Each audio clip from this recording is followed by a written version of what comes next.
আগামী বুধবার শুরু হতে চলেছে গঙ্গাসাগর মেলা 2025। এতে রাজ্য ও দেশের নানান জায়গা থেকে পুণ্যার্থীরা অংশ নেন। মেলাকে শান্তিপূর্ণ এবং সুষ্ঠুভাবে পরিচালনা করার জন্য মুখ্যমন্ত্রী মমতা বন্দ্যোপাধ্যায় একাধিক নির্দেশনা দিয়েছেন, যাতে কোনো বিশৃঙ্খলা বা অপ্রীতিকর ঘটনা না ঘটে। মুখ্যমন্ত্রী পুণ্যার্থীদের সুরক্ষা এবং সুবিধার্থে বাবুঘাট 8 নম্বর লট, কচুবেড়িয়া এবং গঙ্গাসাগর নদী ঘাটগুলির দায়িত্ব ভাগ করে দিয়েছেন রাজ্যের মন্ত্রী এবং বিধায়কদের মধ্যে। এছাড়া গঙ্গাসাগর পৌঁছানোর পথে যাত্রাপথে সকল ব্যবস্থা পর্যবেক্ষণ করার জন্য প্রশাসনিক ব্যবস্থা শক্তিশালী করা হয়েছে। মুখ্যমন্ত্রী এদিন কুম্ভ মেলার প্রসঙ্গও তোলেন। কেন্দ্রের প্রতি অভিযোগ করেন তিনি এদিন রাজ্য পুলিশের পাশাপাশি জল, স্থল এবং আকাশ বাহিনীকে সতর্ক থাকতে এবং স্থানীয় প্রশাসনের সঙ্গে সমন্বয় সাধন করার নির্দেশ দিয়েছেন। মেলা সুষ্ঠুভাবে পরিচালনা করার জন্য প্রশাসনিক ব্যবস্থা আরও জোরদার করার আহ্বান বলেন, যাতে পুণ্যার্থীরা নির্বিঘ্নে মেলায় অংশগ্রহণ করতে পারেন। এদিন রাজ্যের মুখ্যমন্ত্রী মমতা বন্দ্যোপাধ্যায় দক্ষিণ 24 পরগনা জেলার মানুষের জীবনযাত্রার উন্নতির জন্য একাধিক প্রকল্পের শুভ উদ্বোধন করেছেন।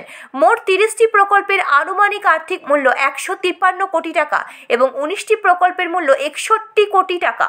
এগুলির মধ্যে সাগরদ্বীপে 17টি অঙ্গনওয়াড়ি কেন্দ্র, পাথর প্রতিমা, গোসাবা ও নামখানা ব্লকে 12টি জেটি, ক্যানিং বাস টার্মিনাস এবং মণি, সুন্দরিকা, দ্বারিকা ও পিয়ালি নদীর উপর 3টি সেতু উদ্বোধন করা হয়েছে। এই প্রকল্পগুলি বাস্তবায়িত হলে প্রায় 19 লক্ষ টাকা সাধারণ মানুষ উপকৃত হবে। মুখ্যমন্ত্রী এদিন তার বক্তব্যে বলেন, সাগরবাসী তার হৃদয়ের কাছে অত্যন্ত গুরুত্বপূর্ণ। গঙ্গাসাগর মেলা তাকে প্রেম বন্ধনে আবদ্ধ করে রেখেছে এবং এই মেলা সফলভাবে আয়োজন করতে তিনি একাধিক উদ্যোগ নিয়েছেন। বিশেষত মেলায় আগত পুণ্যার্থীদের সুবিধার্থে মুড়িগঙ্গা নদী থেকে সাগর পর্যন্ত নিরবিচ্ছিন্ন বিদ্যুৎ পরিষেবা নিশ্চিত করা হয়েছে। এছাড়াও 3টি স্থায়ী হেলিপ্যাড, কলকাতা থেকে সুলভ মূল্যে গঙ্গাসাগর হেলিকপ্টার পরিষেবা, 2250টি সরকারি বাস, 250টি বেসরকারি বাস, 9টি বার্জ, 32টি ভেসেল, 100টি লঞ্চ, 21টি জেটি এবং 12,000-এর বেশি শৌচালয়ের ব্যবস্থা করা হয়েছে। অসুস্থ মানুষের জন্য একটি এয়ার অ্যাম্বুলেন্স, 4টি ওয়াটার অ্যাম্বুলেন্স এবং 100টি সাধারণ অ্যাম্বুলেন্সের ব্যবস্থা করা হবে।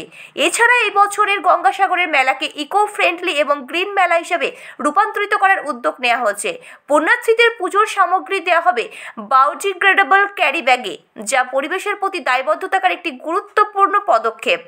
মুখ্যমন্ত্রী আরও বলেন, প্রশাসন, সরকারি আধিকারিক এবং স্বেচ্ছাসেবকরা দিবারাত্রি নিরলসভাবে কাজ করবেন, যাতে মেলার সকল ব্যবস্থাপনা সুষ্ঠু ও নির্বিঘ্ন থাকে।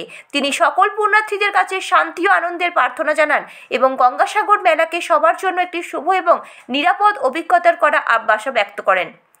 জলপাইগুড়ি টিভি নিউজের প্রতিবেদন।